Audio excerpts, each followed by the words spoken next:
Welcome, welcome, welcome. Yeah. So let's get started. Where did it all start for you two? How did you guys meet? No. What? Prison. No, I'm kidding. No, I'm kidding. You can't say these things. We can't. We're on TV. No. All right, no. We met online, and we actually met first in person on May 7th, 2010. We talked online for 2 weeks. Yeah, and it was online. We did a little more than exchange quotes back and forth from the Golden Girls. Yeah. And Seriously. Will and Grace, and like different, and Saturday Night Live. Yeah. That was a big hinge in our beginning of our relationship. Actually, the very first week we met in person was the week that Betty White hosted SNL in late 2010. Yeah. And she won her Emmy for that episode as well. Yeah. Wow. But we talked about 2 weeks, and then we finally said, "Let's meet. Let's Mhm. finally meet." Yep. So when you say you met online though, because like Match was a thing. Tinder wasn't a thing. Tinder, I don't even think was around. It was a website. It was like a website. It was Okay, so it gave like details. It was okay. Yeah. Yeah. And you would just start talking like you would, the old messages like you would on, like back in the old AOL days, but similar, you would text, but you would see it and then you would answer. And I think I texted you first. You texted me first. With the Golden Girls. Something, because I mentioned it in my profile, I think. I said something like Golden Girls. Yeah. And that was it. So we just like went from there. Yeah. And I remember one time I only had, at the time, I was living a very strange existence. My only existence to the internet, my only reach to the internet was an iPod Touch that I got as a birthday present right when I moved here. And it was my only access to the internet on a daily basis. So I'm sitting there with this little screen trying to like message people back and forth, and it wasn't great. But I remember I came home one night and there's a message from this guy, and it was like midnight, and there was a message and it said, "You want to go for a walk in the park?" And I'm like, "No, it is midnight. What kind of woman do you think I am?" I sent it hours. I sent it like at 2 p.m, but he didn't see it. I didn't see it till midnight. Yeah, so that was it. So then we finally met. Like 2 May weeks later. 7th. Wait. So what was the first date? Because it wasn't a walk in the park. It was. We walked everywhere. It was actually. Sort of, yeah. We went to dinner. We went and had a lovely Mexican dinner somewhere near Brooklyn. Park Slope, Brooklyn. We met in Brooklyn because we were both living in Brooklyn, but in two different areas. So we met in the middle, and we met on a corner and 5th Avenue and 12th, right in front of Brooklyn Industries. In front of Brooklyn Industries, and then we walked and we went to this Mexican place for dinner. Mm-hmm. And then we walked for hours. Walked all over the place. And we ended up sitting down on the Brooklyn Promenade, where you overlook right into the city. And we sat there for a couple hours just talking. And I remember we had this thing that we were doing. There was this tour bus company that would circle this one building that was directly in front of us. Let me say, when you're on the promenade, which, mind you, let me interrupt, he didn't really know what that was. I did not. He was relatively new in New York. Okay. And we were walking by and I said, let's go to the promenade. And he said, "What's that?" Sounds very fancy. Let's go. I said, "It's like the quintessential like view of New York that you see on TV, like that quintessential view."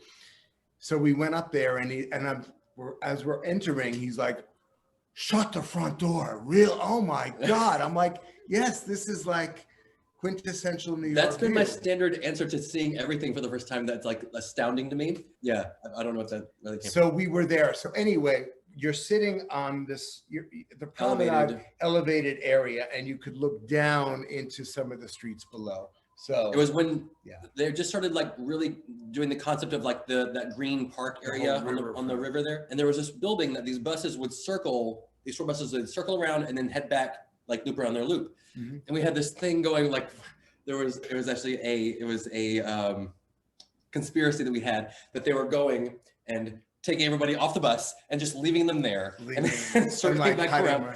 And then like a busload of Swedish tourists, and like they're missing. They're just dropped off behind them.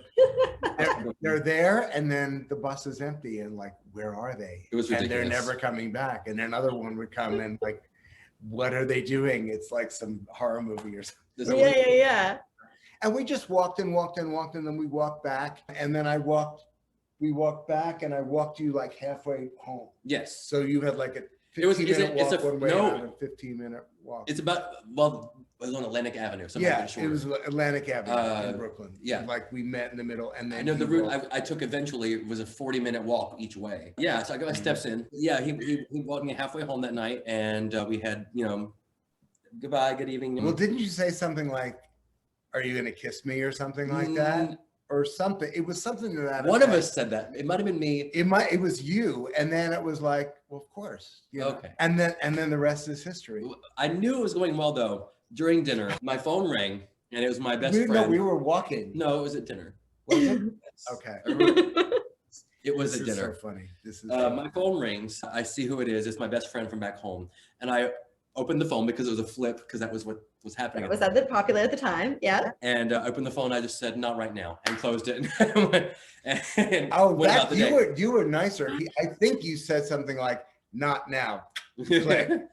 And I'm like, who is that? He goes, oh, that's my BFF. And they still talk. We're still friends every day. We talk together. He was at our wedding. In fact, you might have, he was the Southern guy who did a speech with the seersucker suit.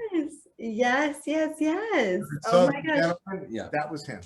So he called that night or whatever. During the day, like we had just met within the first hour of us meeting. He called and I'm like, no, not right now. Not now.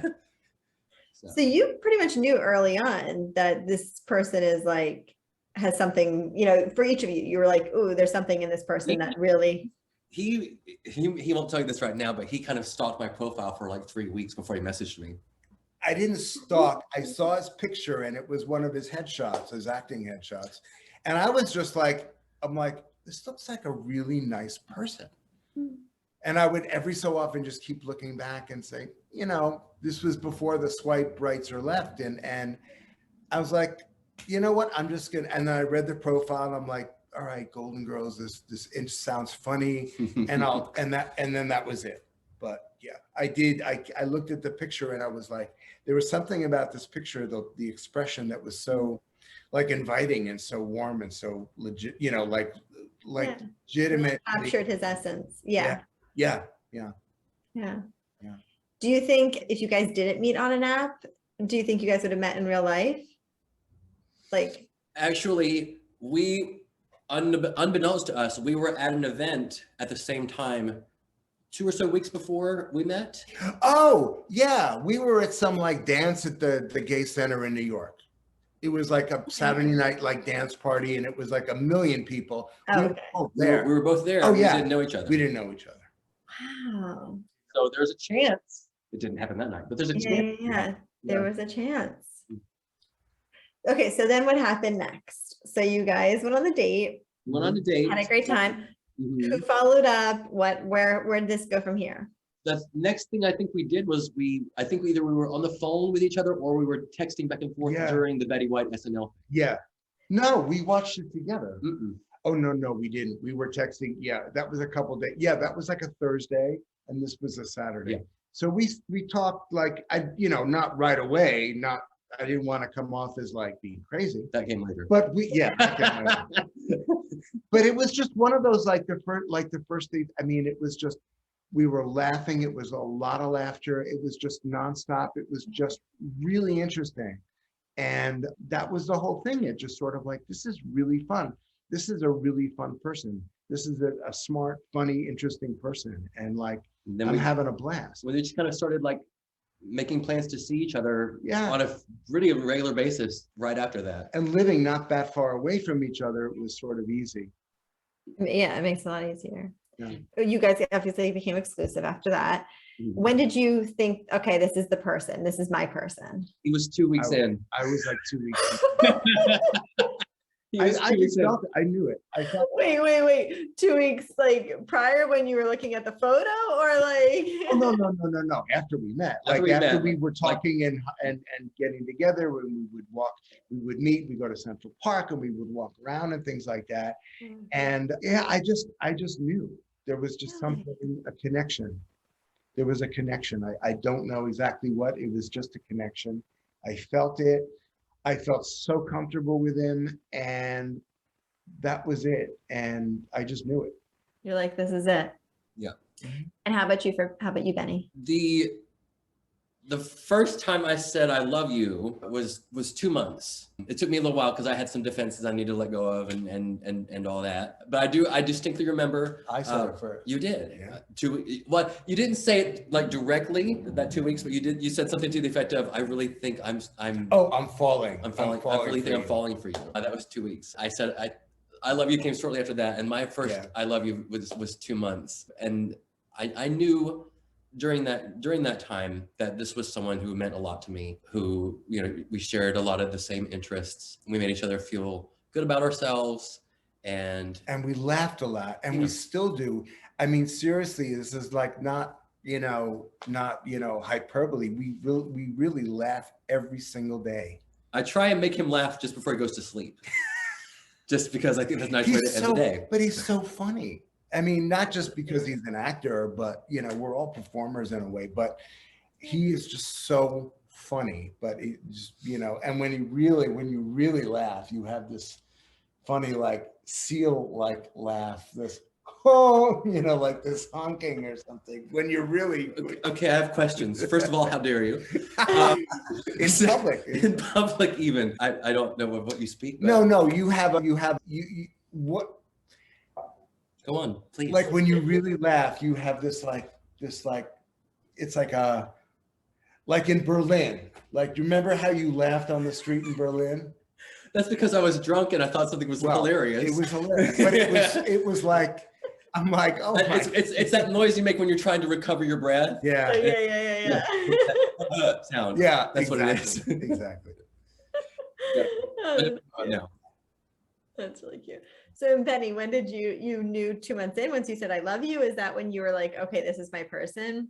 Yeah, I think that's about, I think it took me some time to really say that to him. And I think it probably settled in a few days before. And I was really like, it was kind of bubbling up and being like, it's going to come out. You gotta get ready, get ready for it because it's coming. And yeah, so I think I knew a few days before I said it, but it was July 7th. Wait, June, July. Today, what is today? July 7th. Stop it. It's July 7th. Oh my gosh. 21 years ago. 11 years ago. 11 years ago. Wow. It's Kismet. It's Bashert. There we have it. See, and now this is why we had to wait till today. Yes, exactly. Just for this moment in time. Wednesday, July 7th today. There it is. 11 years ago today, I told him I love him. Oh. And it's still true most of the time. Most of the time. So when you do argue, what is that like? And how do you guys work through that? It's hysterical. We only argue over stupid things. Yeah. Stupid things. Stupid things. Go ahead, please. Go ahead, by all means. I mean, I guess sometimes, I mean, I'm a Capricorn, I got a little OCD. So like, I know, like, you know, in a specific drawer, like the dinner forks go here, the salad forks, the spoons, you know, something. Or if something is in the wrong place, it's just like, you know, and Benny can sometimes, it's just, I'm not thinking, I'll put the pepper over here. It's like, wait a minute. You put the pepper next to the chives. Wait a minute though. About that. We had this discussion today because he went to make his eggs this morning and I make my egg white with vegan cheese every morning. One egg white. He went to use pepper grinder, but it turned out to be salt. And it was salt. He said that I put the pepper in the wrong place. However. And he did. No. However. No. Last night, you did the fish, not me. Oh. I always put the pepper back. Anyway. But anyway, this is what we fight about. This is no. I'm not letting this go because this is you touched the pepper last night. I don't think so. Anyway. Well, hey, that's just what I'm saying. This is facts are facts, America. We'll bicker about things like this. Okay. The big things in life, we're like in sync. We have no, You just go with it. Yeah, it's just little. We only fight about little idiosyncrasies. Who moved the pepper? Who put the pepper mill on this side or that versus that side? He gets on to me about my laundry because it tends to be a little messy. Well, when I have dirty clothes, when I change, I put it in the hamper in the corner of the bedroom when you walk in. And that's very fair, and that's good for you. However, and he throws it on his side of the bed. I go to bed at a very different time than John does, and so I put my clothes down on my side because I'm getting into bed, right? Yeah. Like you do. And if I was to like walk around and put them in the hamper and do all that, I'd wake him up. Anyway, but sometimes it just makes it nicer to put it on the floor or whatever. Exactly. Yeah. I'm being considerate in my sloppiness, and that is what we do. That's the only thing. That's the only thing. But every so often it's like, we have to do laundry, and this cannot be. This cannot be. This is ridiculous. What if somebody comes over? I'd say who's like nobody's coming over. Not right now. Yeah. In a pandemic, who's coming over? But still, it's like no. It always, but I always keep it in one little area. You do. It's in one little, and it's out of public view. I mean, unless you literally walk. So what if you put a hamper there? What would happen? He's against that. Oh no, we never talked about that. Lies. The hamper, it was like a leather ottoman thing that's like a storage, and that's the hamper. It fits perfectly where it is. But it has a lid. Yeah. Oh yeah. No. If it has a lid, nothing's going in there. If you don't have a lid on it, you put it in, and that's it. See, we do it all the time. And the laundry bag is at the bottom. She's without saying she's on my side. She's on my side. I'm just gonna say I'm a no lid laundry person, so it makes it easier. You just throw it in there. We have a lid. Whatever. All right, so you argue about like small stuff, which is good. So and you guys just seem to like brush off the big stuff. Mm-hmm. Yeah. Well, we talk about it. I mean, we go through it. I mean, when you have like stressful times in life, and you go through stressful times, like sometimes the mood gets, when you hold things down, eventually it pops out in some form or another. Yeah. And so if I see that going on, I will literally sit down across from him and be like, we need to go ahead and talk about this. Yeah. Because there's something going on with you. You've got to like calm down or something like that. And when you go through life changes, I mean, like when you go through deaths and you renovate a house and you sell it. I mean, you go through a lot of like, this is not going to happen, and we got to do this, and it's not going to happen. And sometimes I jump into this like negative, like world. What do you call it? Spiral. This negative spiral. Yeah. It's not going to happen, and it's not going to go through, and we're not going to be able to do this. And I'm like, John, let's bring it back. Yeah. Let's bring it back up. And when he really wants to stress, he will clap to the words. It's just he does it naturally. I do. He'll say like, no, John, you have to calm down about this, And I'm like, it's a Southern thing, I think. It's a Southern thing. We have to be heard. Really emphasize that point. Yeah. It's so much fun. Yeah. So how did the meeting of the families go? Great. Yeah, great. I remember. Well, you met so we went out to New Jersey one weekend and to Cranston, New Jersey, and met his parents then. I don't specifically remember that day. I think we had pizza. We probably did. My mom never cooked. She was not a cook. And, my dad would have been happy with like either pizza or like bagels and lox. So like, there you go. But I don't like remember that meeting specifically. Oh, I remember being there, and I remember sitting around the dining table and getting to know each other and everything like that. It was a moment. Yeah. And it's always the question of like, well, Benny, is it short for Benjamin? Or it's like, no, it's Benny. It's legally Benny. On the passport, birth certificate, Benny. Yeah. The Benny, yeah. And my dad was very jovial, and my mom liked him, and it was fun. Easy.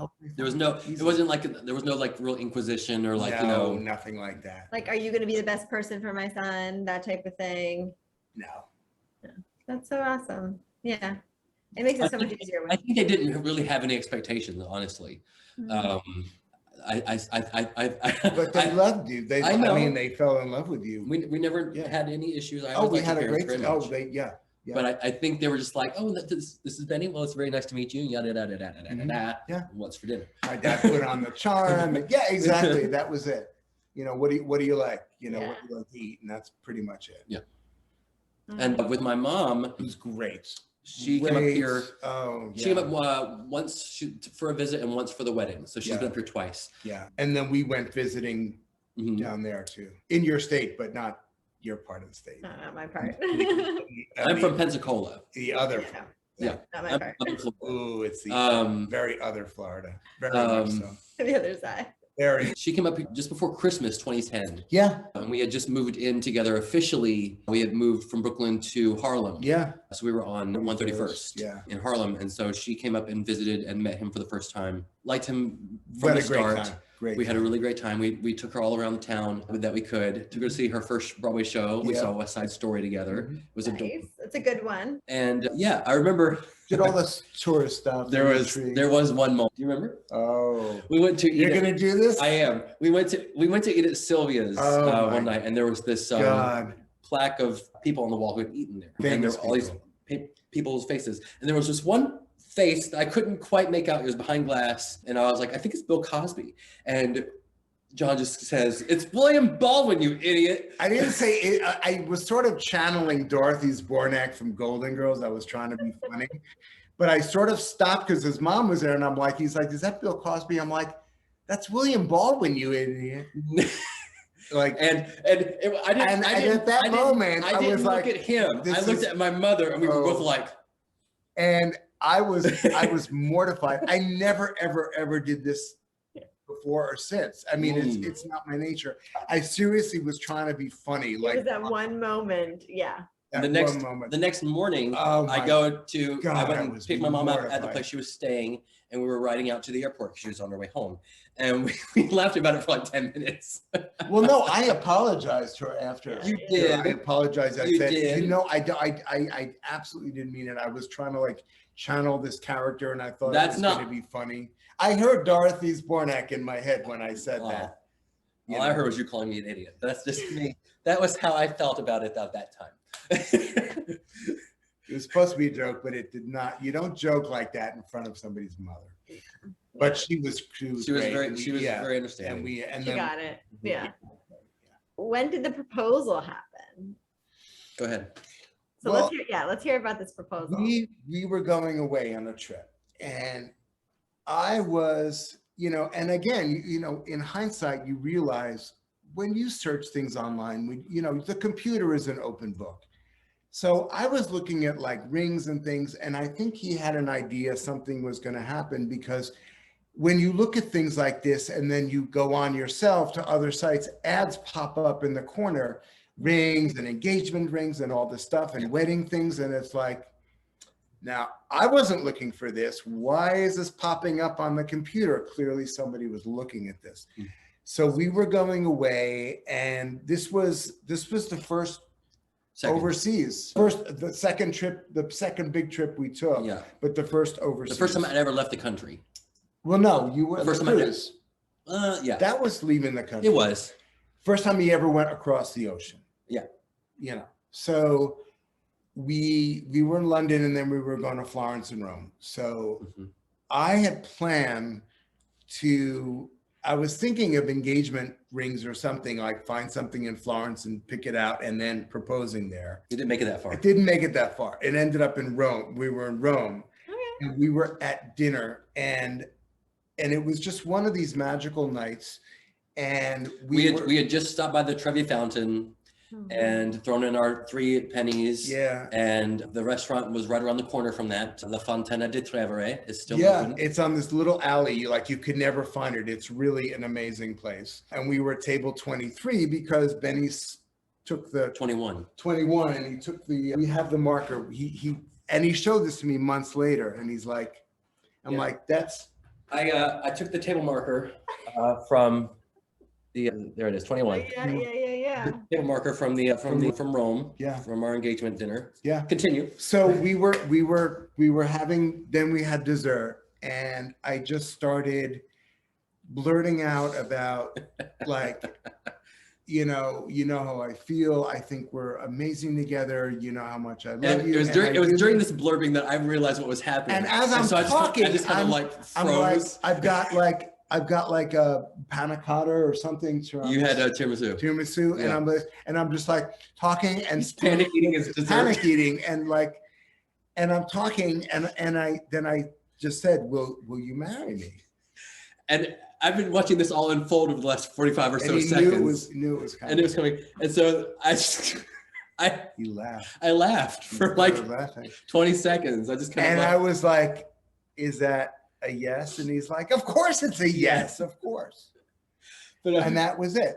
And I told him, and then I said, oh, I was thinking of, doing it later in Florence and getting rings again. And that's when he said, I saw rings on the computer, asked for rings on the computer. And he even like told a mutual friend, he goes, I think something's going to happen. I think he's going to propose or something. Yeah. It just, So you didn't have a ring with you then? no. And then we decided I wasn't really a ring wearer, neither was he. We just had the wedding rings and that was it. Yeah. Easy enough. Didn't need it. Yeah. But you didn't get these wedding rings in Florence, did you? No, we got them here. We got them. Yeah. So how long were you guys dating before you actually had the proposal? 2 years. Okay. Yeah. And you didn't want to ask him before that, Jon? You were. I didn't. Well, I knew it was going to be it. I knew that was it. And I knew I wasn't going anywhere and I knew he wasn't going anywhere. But again, there was the other mix is the whole political legal mix. That's true. At that time, things were starting to happen. Yeah. So in 2011, It wasn't legal here yet. it in wasn't New York. legal here yet. 2012, it wasn't fully. It had just passed the New York State. 2013, early 2013, wasn't it? It was. I think it was just before you. Just asked me. before. Yeah, I it was remember right. that. Yeah, before. That's when it passed New York State. Because I said, listen, if we're going to do it, I want to be married, but I want it to be recognized. I want the license. I want the piece of paper. I want that when we go to any kind of official and you say, are you married? Yes. Yeah. On your tax return or whatever. So that was the other thing too. It was just like, let's see where it goes. So, but when we got married, it was legal in the state of New York. And then 2 years later, it was federally legal. But that was the whole thing too, because then it was like, you want to be domestic partners, you want to have a ceremony and things like that. It's like, it would have been nice, but I wanted it to be like ironclad. I wanted the license. The legal. I wanted the legal schmiegel. I want the whole thing, Yeah. No, it makes perfect sense. I totally get that. Yeah. And if you waited this long, you might as well wait another year or two. I mean, yeah. No, I was so lucky enough to be at your guys' wedding. I know. I remember it was such a great fun wedding. It was really fun. Wedding. I mean, it was typically like our wedding where you could like dance the hora and have a mashup of Hava Nagila and Whitney Houston. I want to dance with somebody. I demanded that. I needed that. It was like that. That was it. It was like, yeah. No, we danced the night away at your wedding. It was great. And everyone was there. I mean, there was a lot of people there, family. I mean, and it was great. And some of my family that are religious came. Yeah. And that was like, this is amazing. This is amazing. Yeah. So awesome. It's all love. I mean, and that's been 8 years already. 2013, yeah. September. Like it flew, right? Like it flew. It feels like just yesterday, but at the same time, it was 8 years. Yeah. 8 years. September will be 8 years. It's so awesome. Crazy. Thank you guys so much for just going down memory lane with me. This is so much fun. You're welcome. What's your favorite thing that you love about each other? And you pretty much said, I heard Jon's about Benny's, but Benny, do you have one about Jon? What do I love most about Jon? Or one of your favorite things that you love? Let's see, my favorite things. His laugh. When I make him really laugh. Oh yeah. It's really it's one of the best sounds I've ever heard. Funny, you guys have the same one. Let's see. I enjoy watching him play piano because it kind of comes out of him. It changed. It just transformed. It's really nice to see that from him, and I just love who he is. Yeah. That's so awesome. It's really nice that you guys appreciate each other for exactly who you are. We do. And we absolutely do. Yeah. And even from like the moment you guys met, it's so funny. Pretty much. Yeah, it happened pretty quickly. I think it was so, I don't know what it was, if it was just like right place, right time, the stars were aligned, I don't know, or just, who knows? It just, It's so funny. Most people sometimes when they get into a relationship, they're like, "Oh, I want to kind of change this person a little bit on this thing." Oh, we can kind of like steer them in that direction a little bit. I wouldn't change a thing. Yeah. Except when you put. Yes. And the pepper. And the pepper. Minimum. That's nothing. But no, as his personality, I mean, and this is the other thing too, Benny is so I'm older than Benny. And I'm notably older than Benny. And in the beginning, I thought, I'm going to make references to like music and shows and movies and things. And he's just not going to get it. It's going to be like that old Steely Dan song, Hey 19, another thing. But he knows this stuff. He knows all these old songs. Yeah. Or these old references. And I'm like, I didn't live under a rock. Well, you lived in the South. How dare. How very dare. Oh, regional teasing all the time. Yeah. All the time. We tease each other about regionalisms all the time, and I'm always on his case. He'll say something like, 6 and 2 or insurance. He's like, insurance. I'm like, it's insurance. Insurance. It's insurance. He's like, no. And so like things like that. Regional things. And I gotta tell you what my mom said about your mom at our wedding. That is hysterical. That is really funny. My mom had a great humor, and she just like, after she met Benny's mom, she said to me, she's like, she is so pretty and chic, and her clothes and her hair was absolutely gorgeous. And I'm like, Mom, what did you expect? Overalls and no teeth? Because she goes, oh no, I didn't mean that. I'm like, I said, what do you think? She goes, no, but I mean, she's so chic, like so absolutely beautiful and chic. I'm like, yeah, well, yeah. Like, what are you going to come in overalls? What are you know? That was my mother. Yeah. That's really cute though. Yeah. Awesome. Well, thank you.